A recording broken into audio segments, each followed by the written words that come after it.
Welcome back to C2s and K5s. Today, this video is installing an aftermarket steering wheel on the C10. And just a heads up, the first half of the video was done about a year ago when I initially got the steering wheel, but then the second half of the video got messed up, so the second half of the video was done about a week ago, and that's actually installing the video, and it's a little bit better, showing you the wiring that I had to go through. And also there was an issue with the horn button working on me, so there's a fix for that too. So if your horn button quits working on these, this video at the end will show you how to fix that. So stay tuned. Today I'm going to be putting on this steering wheel I got from Amazon. Came with the horn button and adapters and everything like that.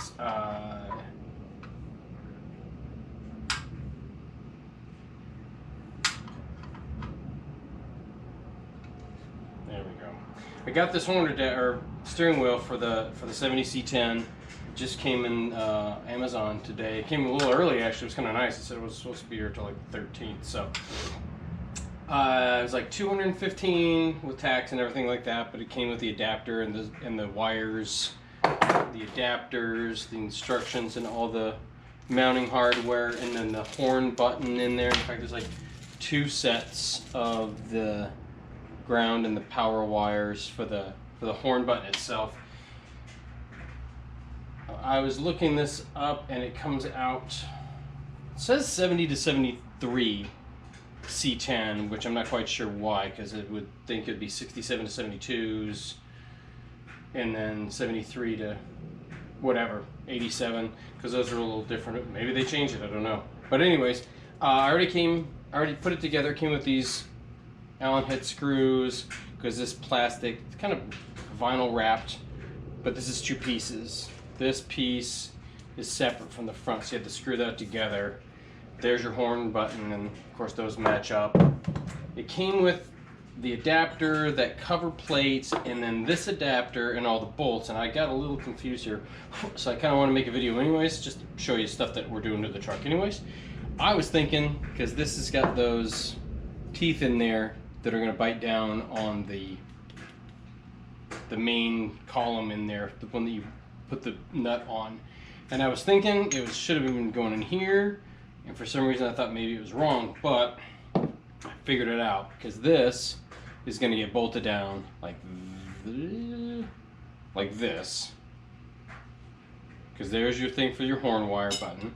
That's going to go over this thing like this. You got these little bolts that go in there, and then what's going to happen is this is all going to get bolted together like this, because they all have those 3 holes, and if you line them all up real nice, put the bolts in, it's going to come out looking like this basically. That's that, but that's going to go in there like that, and then these are going to match up and screw into these holes here. So figured, since I got that all figured out, I'll go ahead and make a video and put this all together and mount that on the truck. Okay, so first I'm going to pop this screwdriver off. I undid the battery just because I don't want to listen to this thing beep at me every 5 seconds. Because every time you put that together, you're basically grounding it out and hitting the horn. So that pops out of there. That actually came out pretty easy. Then you've got these 3 Phillips screws, and it's got a little plastic retainer like ring in there.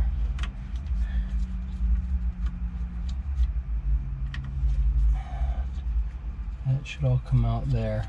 So what I like to do too is take pictures as you go, so just in case something happens, this thing isn't going together correct and you have to pull it out and figure out what's going on, it's a good idea to take pictures as you go. Right in the center here, there's like a little punched in like a little line, and mine's pointing just about perfectly at the 12 o'clock position, so we know we're to leave that there. We don't want to move the truck, we don't want to turn the wheels, because we don't want to drive down the road with this thing, steering wheel like this. Yeah, that's coming off. This old plastic clip thing, so sit down inside of this in those holes. And then you got your little screws here. I'll put that in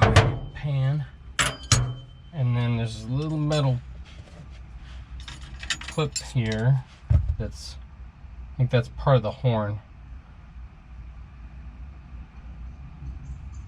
But we'll keep that there.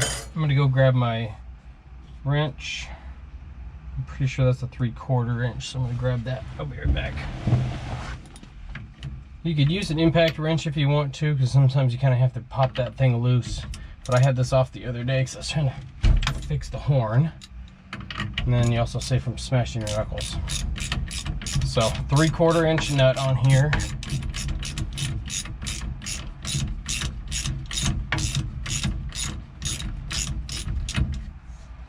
Got that. Just save that nut.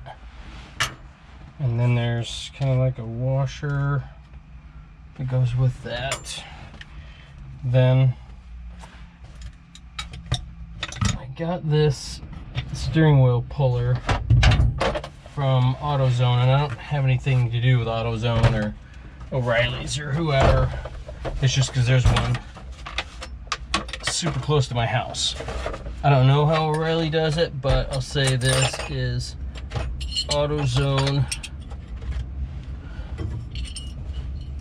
rents you the tool fairly cheap, and if you want to, you can keep it.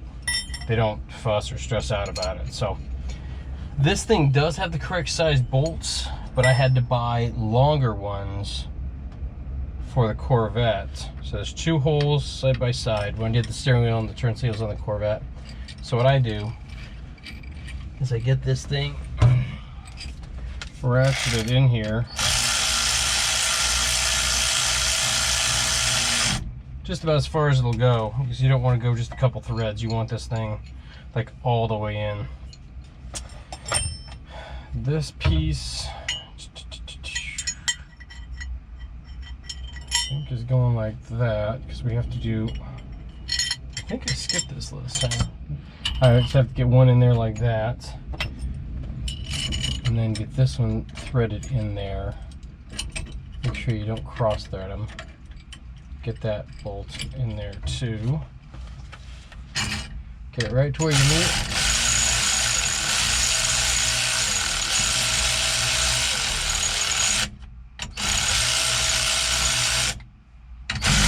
So basically they're about even like that. Then you've got the center cap, the center punch thing. Some of them have like a little cap that snaps on the end to kind of help, you know, not damage your center pin here. But this one doesn't have it. I don't know why.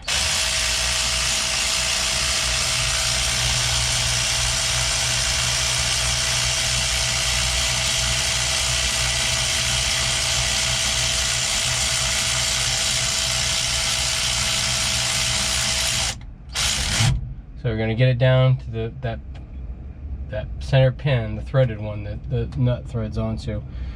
Try and get it as centered as you can. You don't want to damage that either, but what we're going to do is we're just going to gently push down on this and thread this in, and it's going to pull that thing off. There it is. Steering wheel's off. Alright, so we got that off. That baby will pull right off of there, and as you can see, it's still pretty full of dust and everything. I did my turn signal the other day. It's almost exactly identical to the Corvette.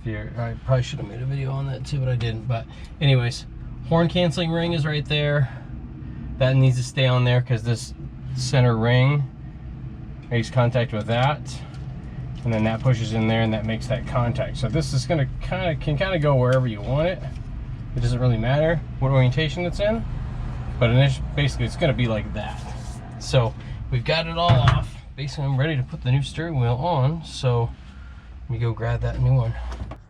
I'm finishing up the steering wheel for the 70 C10, and I had some issues with the video not coming out right. I don't know what happened, but anyways, I had to reshoot the rest of it here. So this is just the rest of it being put back together. So, like I showed you before, there's all the parts and pieces. There's that sleeve that makes contact here no matter what position you're in. As you can see, it turns around. Remember, this little dash right there needs to be pointing straight up 12 o'clock. This part is where it makes contact with your horn. Now I got like 2 sets of red and black wires, and I had to modify, I believe it was this one. Because what happens is this collar sits right down in here like that. Like one came, like I can't remember what it was, but this one goes in here. It has to feed through the hole. And then the red one, I had to modify that, and I couldn't find an eyelet that was big enough to go around this. I actually might have one now, so I can try this, but this basically just sat underneath the nut and made the contact. So when the two of them basically touch, when you push the horn, these two are gonna basically do that and beep. So this is putting the rest of this back together. So we got our wire here, and again, it's gonna go through that like oval slot here. So that has to feed through that. This has to sit down in there because it makes that metal connection for the horn down below. And then that is gonna go on like that, but I forgot I gotta put this part in. Haven't had this apart for a while, so I forgot. Because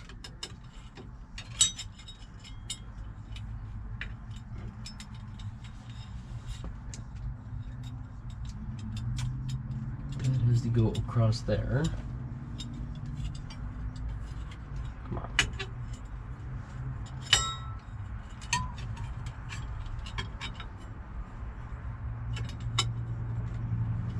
Yeah, basically just like that. Put that in the hole there. These go on here because then you're going to line up those holes, and this shoulder on there kind of holds that in place also.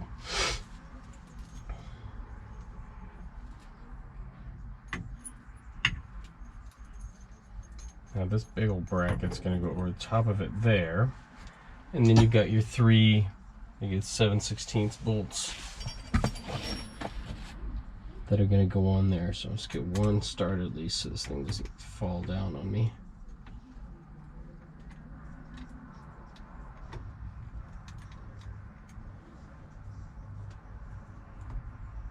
It's kind of strange because you got to get all 3 of these lined up. And sometimes it doesn't work very good. There you go, I think I got it.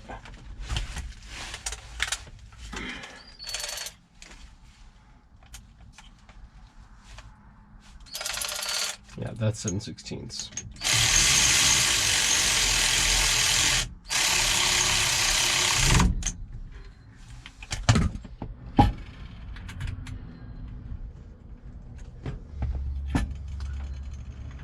There's my 3 bolts there.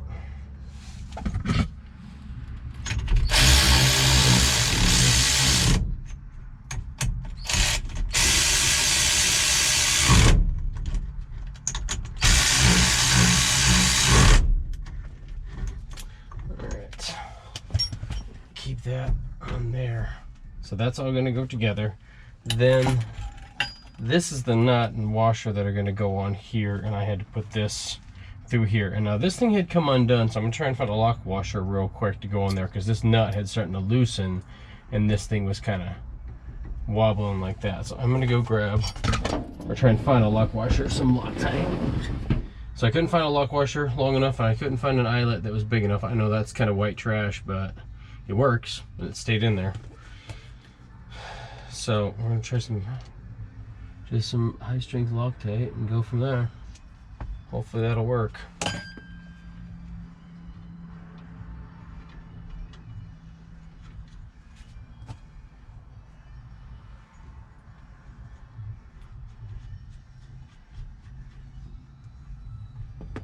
Just try and keep that underneath as best we can. This big one's a 3/4, so I'm gonna try and keep that wire connection in that same orientation. I know it's probably gonna move on me, but that's all right. The wire's long enough, I shouldn't have to worry about it. Didn't really want to do it that way.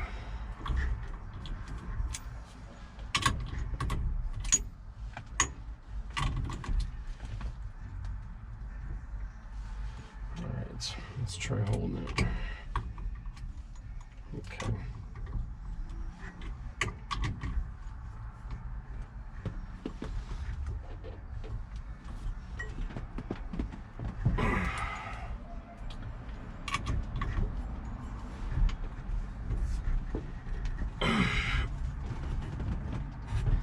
it should be tight enough, and that's in there good and solid. So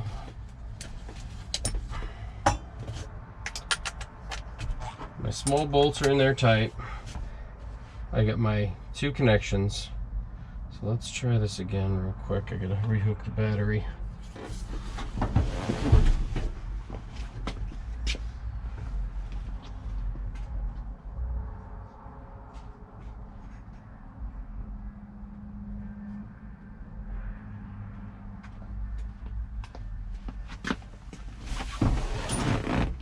So it should, right there, perfect.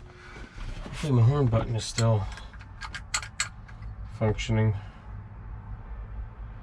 And it doesn't matter which one of these it goes on. Either one's fine, but like one is a small spade connection and the black one's small, the red one is big. I'm pretty sure if I remember correctly, it didn't matter which one was which. They just, either way. So if I remember correctly, this came with like I said, 2 sets of black and red wires. I kind of had to modify the black one. Really?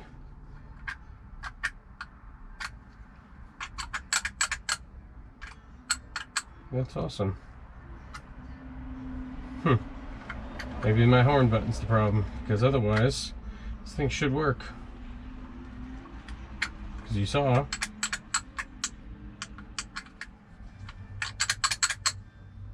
that is completely strange.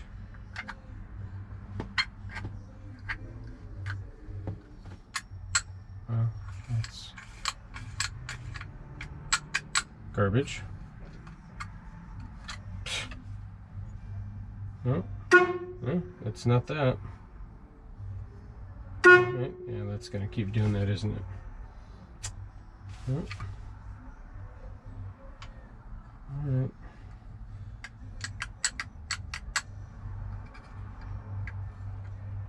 I'll tell you what, I'm gonna try and pop out this lock ring and see if I can find something in there, because it's obviously working, but the button is not working. Well, let's try this. It shouldn't do this. Well, yeah, so we're gonna touch that, it's gonna make it anyway, isn't it? Yeah.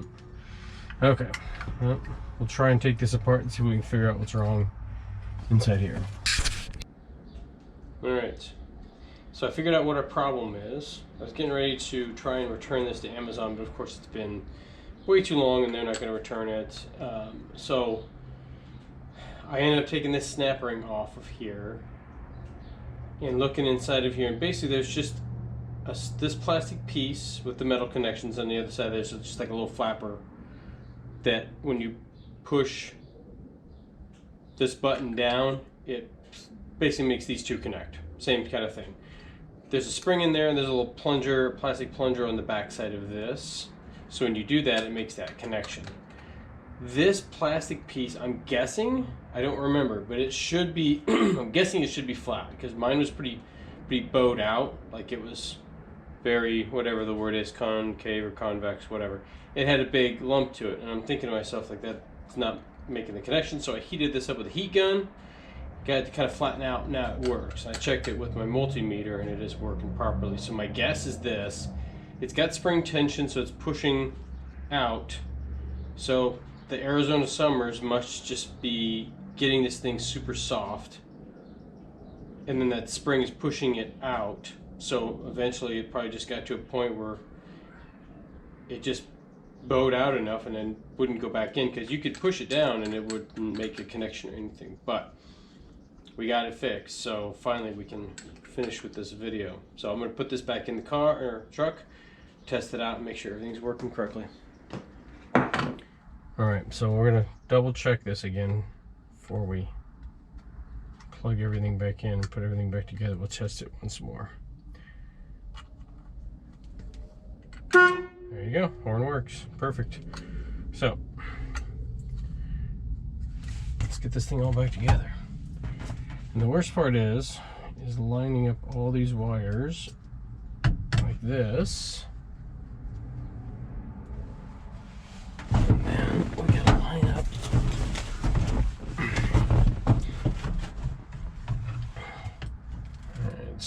let's get these plugged in.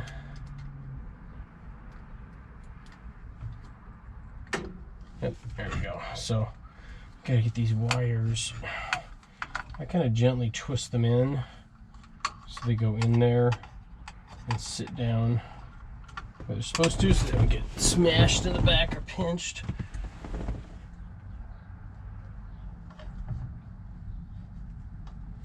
Let's try and get this top one on and lined up,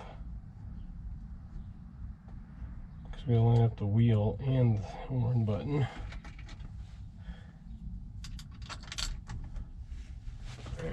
Okay, well done. And that horn button's nice because it turns around, so you don't have to worry about getting that on there perfectly. Yeah, horn works perfect. So we're all set, we're all done. That's another video for you folks. We're going to keep doing more videos and all the stuff that I'm going to be fixing and or upgrading for the truck, and again for the Corvette too when I get some time. So stay tuned, subscribe, and please hit that like button. Thank you.